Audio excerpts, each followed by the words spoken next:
Hello everyone, welcome to the video. आजच्या व्हिडिओमध्ये आपण पाहतोय ब्लॅक बॉक्स टेस्टिंग. तर what is black box testing? It is a software testing method in which the functionalities of the software application are tested without having knowledge of internal code structure, implementation details, and internal paths. तर black box टेस्टिंगमध्ये आपल्याला अ, जे internal structure आहे ॲप्लिकेशनचं ते visible नसतं. जसं आपण मागच्या व्हिडिओमध्ये पाहिलं, व्हाईट बॉक्स टेस्टिंगमध्ये जे इंटरनल स्ट्रक्चर आहे किंवा जे कोडिंग केलेलं आहे ॲप्लिकेशनसाठी ते आपल्याला विजिबल असतं. ते टेस्टर्स ॲक्सेस करू शकतात. पण ब्लॅक बॉक्स टेस्टिंगमध्ये आपल्याला इंटरनल कोड स्ट्रक्चर चं नॉलेज काहीही नसतं. विदाउट हॅव्हिंग दॅट नॉलेज आपण ॲप्लिकेशन टेस्ट करत असतो. Black box testing mainly focuses on impact and mainly focuses on input and output of software applications, and it is entirely based on software requirement and specification. इथे आपल्याला जेव्हा application taste करायचं आहे त्यावेळेस आपण mainly basic गोष्टींवर focus करून, जसं की इनपुट दिलं आणि त्याचं आउटपुट जे आहे ते एक्सपेक्टेड आउटपुट सारखंच आहे का हे आपण बेसिकली व्हेरीफाय करतो.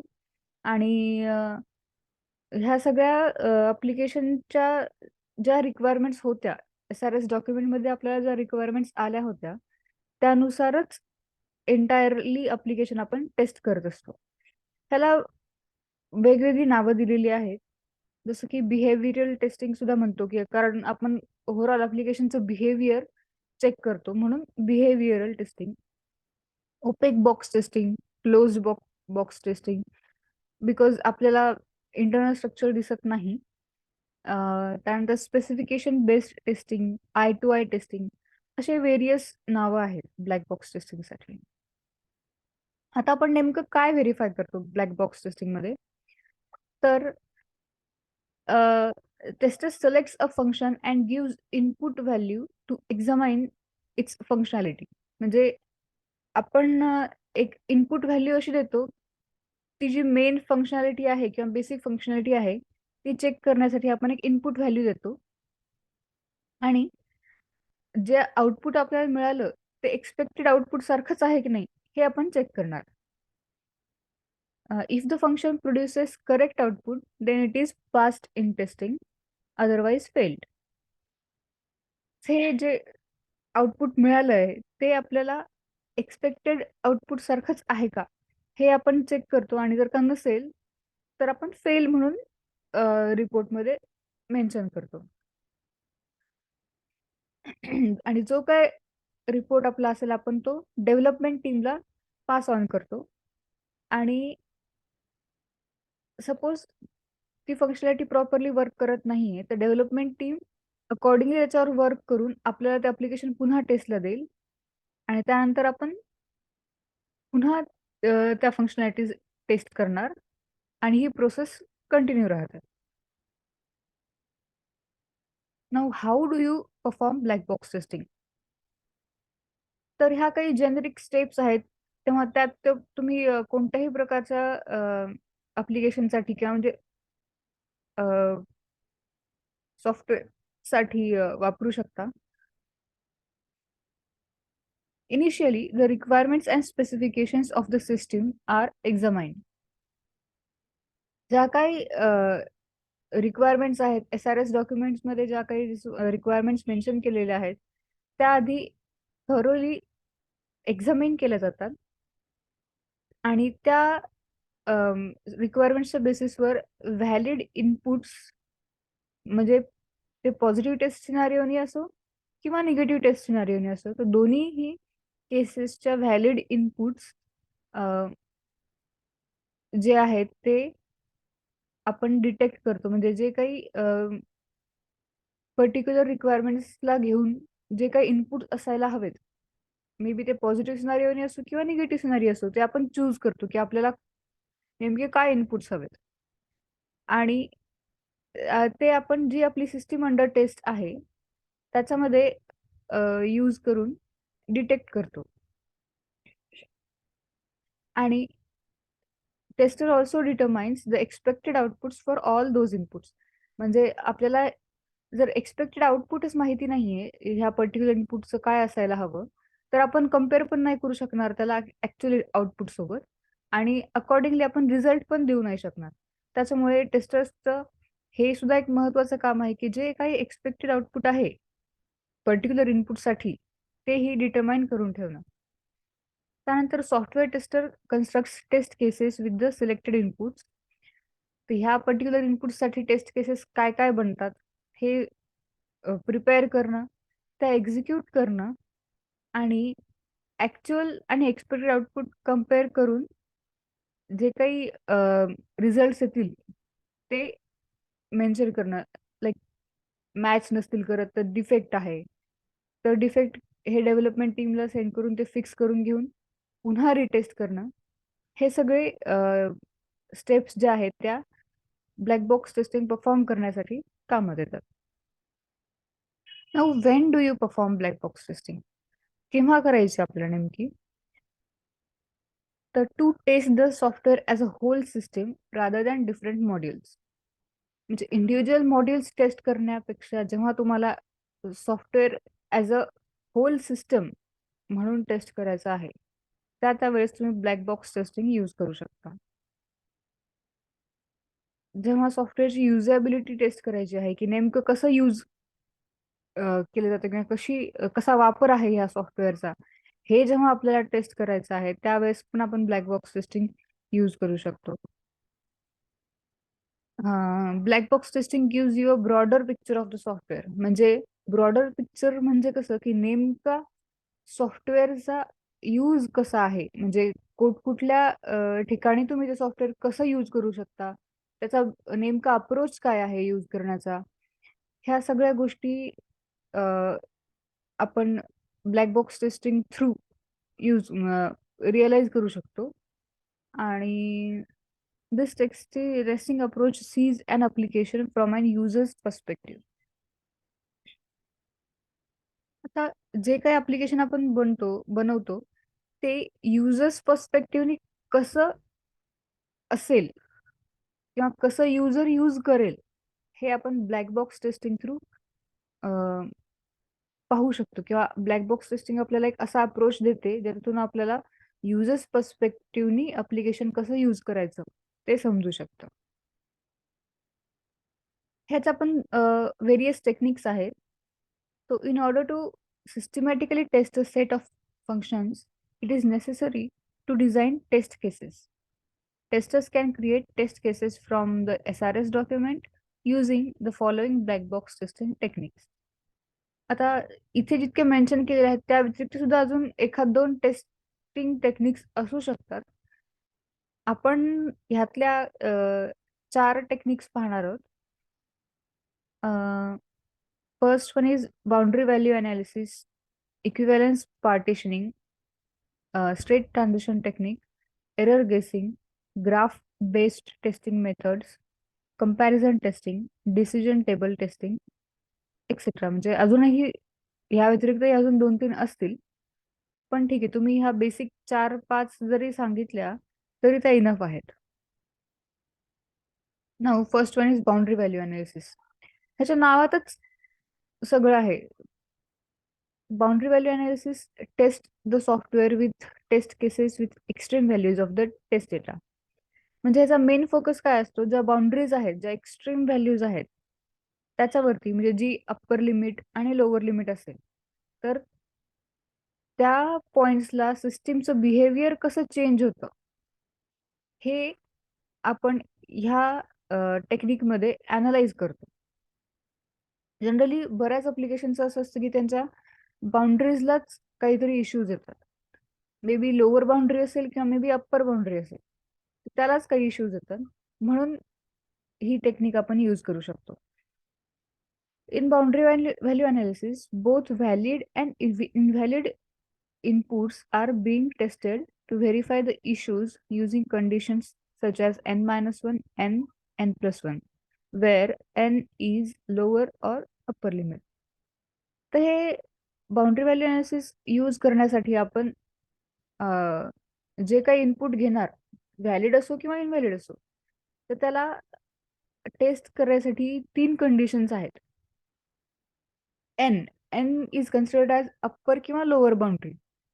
सपोज एखादी रेंज आहे 0 to 10 पर्यंत, तर 10 being upper boundary and 0 being lower boundary. 0 or we can say 1 to 10, so 1 being lower boundary. So upper boundary म्हणजे n minus 1 and n plus 1. Suppose 10 is upper boundary, 10 minus 1 that is 9, n itself is 10, and n plus 1 is 10 plus 1 that is 11. Similar with the case of 1. 1 minus 1 that is 0, 0, 1 and 1 plus 1 is 2. So 0, 1, 2 and 9, 10, 11. So ह्या आपल्याला 3 input values मिळाल्या taste केससाठी. Valid आणि invalid अशा दोन्ही पण ह्यात मिळाल्या. This technique determines whether a certain range of values are acceptable by the system or not.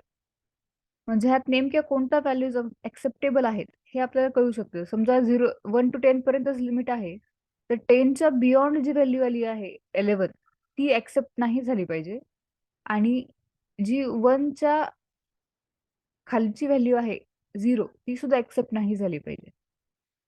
तर ही सर्टेन रेंज ऑफ व्हॅल्यूज ती कुठली ऍक्सेप्टेबल आहे नाही आहे ही आपण ह्या टेक्निक थ्रू डिटरमाइन करू शकतो.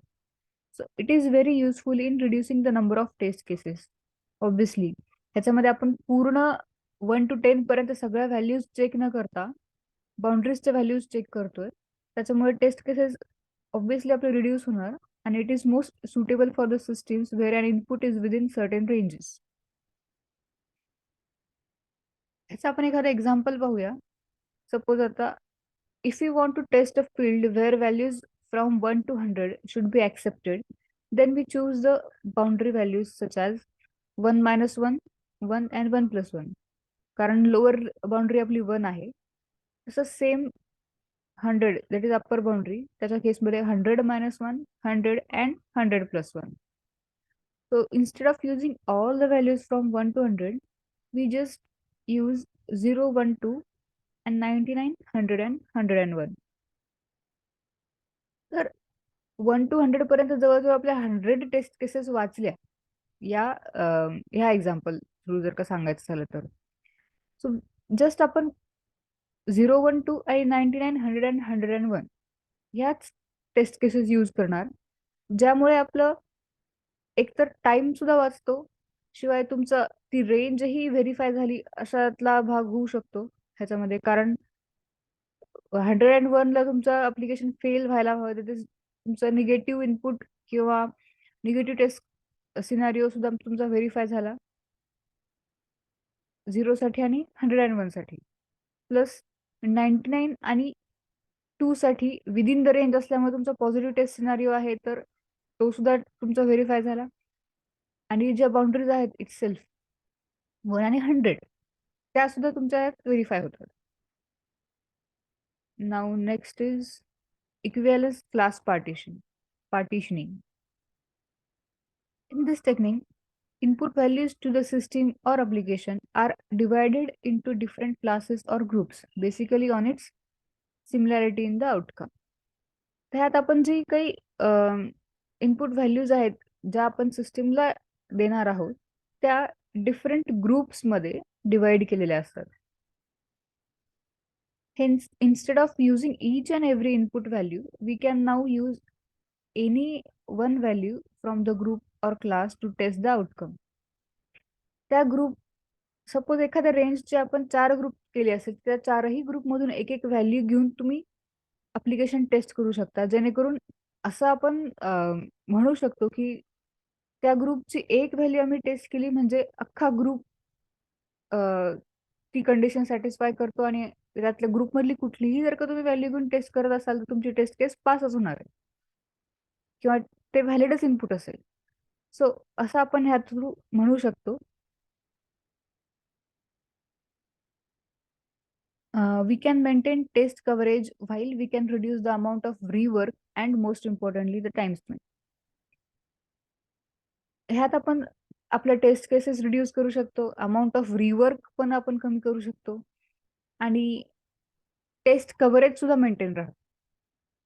अल्टिमेटली ह्या सगळ्या गोष्टींमुळे आपल्याला ह्यात फार जास्त टाइम सुद्धा इन्व्हेस्ट करावा लागत नाही. It is it is the exhaustive form of testing which also reduces the redundancy of inputs. Redundancy of inputs म्हणजे काय? Repeated inputs. म्हणजे आपण टेस्ट केस करताना तेच इनपुट म्हणजे सेम व्हॅल्यू असणारे इनपुट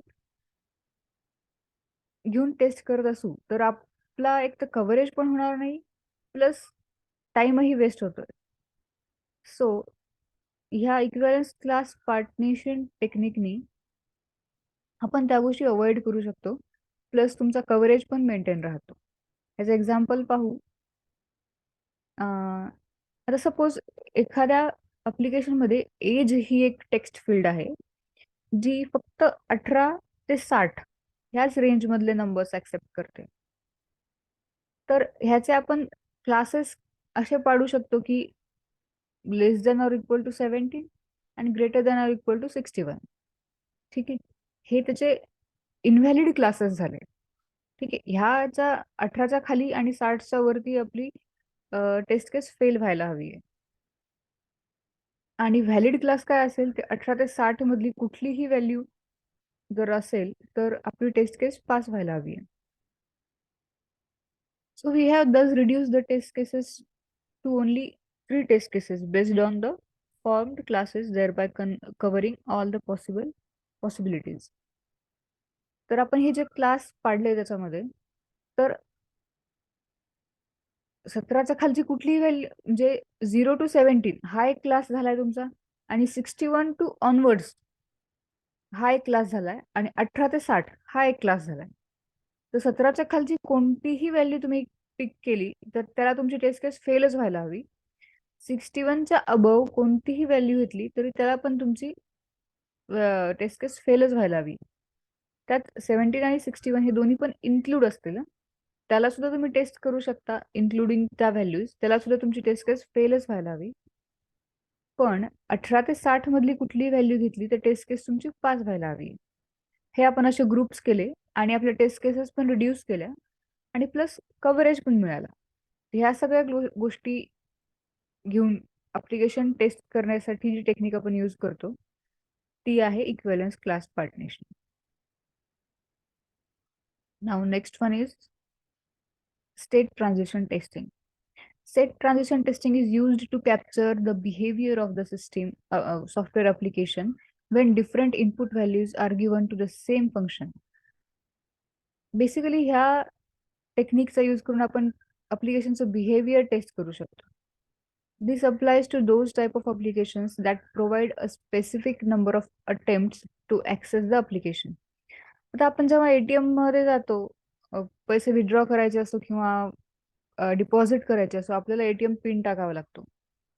सो त्यावेळेस आपला पिन जर का चुकला तर आपल्याला नोटिफिकेशन येतं की इनकरेक्ट पिन आहे, पुन्हा एकदा एंटर करा. मग आपण पुन्हा एकदा टाकतो.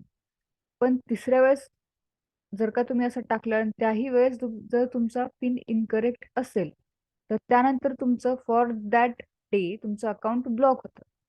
म्हणजे तुम्ही त्याच्यानंतर त्या दिवशी ते अकाउंट पुन्हा ऍक्सेस नाही करू शकत. तर तशासाठी म्हणजे स्टेट ट्रान्झिशन टेस्टिंग टेक्निक ही यूज होते. This testing technique uses the input, outputs, and the state of the system during the testing phase. It checks the software against the sequence of transition or events among the test data. Based on the type of the software that is tested, it checks the behavioral changes of the system in particular state or another state while maintaining the same inputs.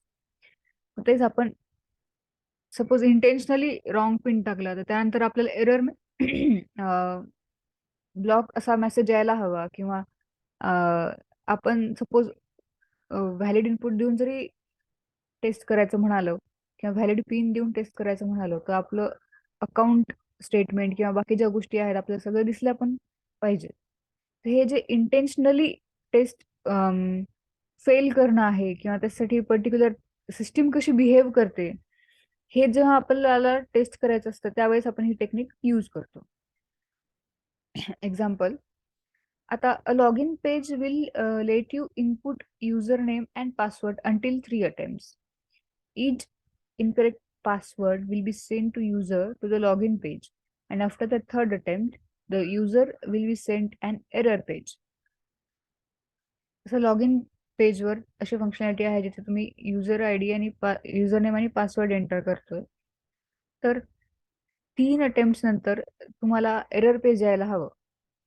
ही एक taste केस आहे आपली. आपण तीच taste केस try करतो की मी intentionally incorrect password टाकलं 3ही वेळा आणि त्यानंतर थर्ड अटेम्प्ट नंतर मला एक एरर पेज दिसतोय. सो आपली टेस्ट केस इथे पास झाली. पण ती जी मेथड आहे किंवा ती टेक्निक आहे ती आपण इथे यूज करतोय. म्हणजे इनपुट तर सेमच आहे, पण त्या त्या ठिकाणी सिस्टीमचं बिहेवियर कसं चेंज झालंय हे आपण इथे टेस्ट करतोय. नाऊ एरर गेसिंग. आता एरर गेसिंग ही जी टेक्निक आहे ती कम्प्लिटली जो कोणी टेस्टर आहे त्याच्या एक्सपिरियन्सवर, त्याच्या एक्सपर्टीजवर डिपेंडंट आहे. Error guessing is a technique in which there is no specific method for identifying the error. It is based on experience of the test analyst, where the tester uses the experience to guess the problematic areas of the software. It depends on the skills and judgment of the tester. तो तो व्यक्ती जेवढा experienced असेल त्यावरूनच तो application पाहून किंवा त्याचा एक थरो अभ्यास करून सांगू शकतो, एरर गेस करू शकतो की हा इथे प्रॉब्लेम असू शकतो किंवा इथे ह्या ह्या ठिकाणी हा प्रॉब्लेम असू शकतो. ते टोटली त्याच्या स्किल्सवर, त्याच्या एक्सपर्टीजवर डिपेंडंट आहे. So this method uses two different versions of the same software to compare and validate the result. Previous version जे होतं सॉफ्टवेअरचं आणि सध्याचं व्हर्जन, या दोन्हीचं कंपॅरिझन करूनही तो एरर गेस करू शकतो की हा इथे प्रॉब्लेम असू शकतो. So these are the techniques we have discussed. Now let's move on to advantages and disadvantages. The advantages ह्याचे काय असतील की the tester does not need to have a technical background. बरोबर आहे. जसं व्हाईट बॉक्स टेस्टिंगला आपल्याला टेस्टर्सला सुद्धा कोडिंगचं नॉलेज हवं किंवा डेव्हलपरला तर बेसिकली हवंच, हे आपण कंडिशन ठेवत होतो. तसं इथे it is not necessarily important to have the technical knowledge behind this black box testing technique. So it is important to test by being in the user's shoe and think from the user's point of view. जे end user असेल किंवा जे users actually ते application मार्केटमध्ये आल्यानंतर use करतील, so त्यांचा point of view कसा असेल हा अप्लिकेशन यूज करताना, त्या ठिकाणी आपण स्वतःला कन्सिडर करून हे अप्लिकेशन टेस्ट करायचं असतं. Testing can start once the development of the project or application is done. Both the testers and developers work independently without interfering in each other's space. ते तर आहेच की डेव्हलपरचं काम पूर्ण झाल्यानंतर टेस्टर ती अप्लिकेशन टेस्ट करतो, त्याच्यामुळे दोघांचंही एकमेकांच्या कामामध्ये इंटरव्हेन्शन नसतं. दोघंही आपापलं काम आपापल्या पद्धतीने आपापल्या वेळेत करू शकतात. त्याच्यामुळे हा एक ॲडव्हान्टेज आहे ब्लॅक बॉक्स टेस्टिंगचा. It is more effective for large and complex application. ठीक आहे, हे आपण एक पॉइंट आहे की जितके मोठे अप्लिकेशन जरी तुमचे आहेत तरी त्याही केसमध्ये आपण ब्लॅक बॉक्स टेस्टिंग यूज करू शकतो, कारण तुम्ही एका युजरच्या पर्स्पेक्टिव्हने ते application as a whole system म्हणून टेस्ट करताय. Defects and inconsistencies can be identified in early stages of the testing. So these are some advantages. Now let's move to disadvantages. Without any technical or programming knowledge, there are chances of ignoring possible conditions of the scenarios to be tested. हा एक drawback होऊ शकतो मोठा. कारण जर एखाद्याला तुम्ही असं म्हणताय की प्रायर टेक्निकल नॉलेजची गरज नसतानाही तो ॲप्लिकेशन टेस्ट करू शकतो. तर असंही होऊ शकतो की तो एखादा महत्त्वाचा सिनारिओ किंवा महत्त्वाचा पॉइंट मिस करतोय, कारण त्याला त्या गोष्टीचं नॉलेजच नाहीये. आणि असंही होऊ शकतं की तो प्रॉब्लेम पुढे चालून एखादा मोठा इश्यू किंवा मोठा बग बनू शकतो. In a stipulated time, there is a possibility of testing less and skipping all possible inputs and their output testing. तर हेही होऊ शकते की तुम्ही कदाचित जे पॉसिबल इनपुट आणि आउटपुट टेस्टिंग आहे त्या तुम्ही स्किप कराल आणि ज्या पद्धतीने ऍक्च्युली टेस्ट व्हायला हवं त्या वेळी ते होणार नाही. Complete test coverage is not possible for large and complex projects. Large and complex प्रोजेक्टसाठी आपल्या टेस्ट केसेस ची रेंज किंवा टेस्ट केसेसची संख्या खूप जास्त होते. त्या केसमध्ये एक्झॉस्टिव्ह टेस्टिंग किंवा कम्प्लीट कव्हरेज हे पॉसिबल नाही होऊ शकत using black box testing. So these are some disadvantages of black box testing. This is all about today's video. Thank you.